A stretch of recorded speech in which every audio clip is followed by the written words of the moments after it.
અમારા સૈનિક Jashpalsinh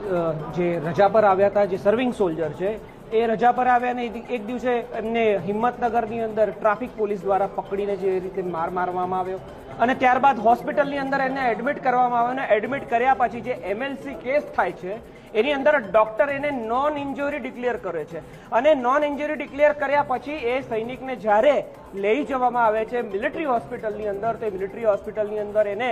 major fracture અને પસલીની અંદર ફ્રેક્ચર મળે છે। તો આ જુઓ ગુજરાત રાજ્યની પોલીસ અહીંયા કેવી રીતે મેન્યુપ્યુલેશન કરી રહી છે ફક્ત એક જવાન, પોલીસના જવાનને બચાવવા માટે, પરંતુ માજી સૈનિકોને, સૈનિકોના પરિવાર અને સૈનિકો સાથે કેવો દ્વેષભરો આ લોકો વ્યવહાર રાખે છે। આ વ્યવહાર આ ગુજરાતની અંદર માજી સૈનિકો ક્યારે સહન નહીં કરે। આજે તમે જોયું હિંમતનગર આખું બાનમાં લીધું હતું અમારા માજી સૈનિકોએ અને આગળ પણ આપ સૌને ચેતવણી આપીએ છીએ કે કોઈ પણ પોલીસ વાળો અને કોઈ પણ એવો વ્યક્તિ જે સૈનિકના સન્માનને ઠેસ પહોંચાડશે તો માજી સૈનિકો એમના વિસ્તારમાં જઈને એ જ્યાં કામ કરે છે ત્યાં જઈને એમને ન્યાય અપાવશે અને જે ગુનેગાર છે એને સજા અપાવશે।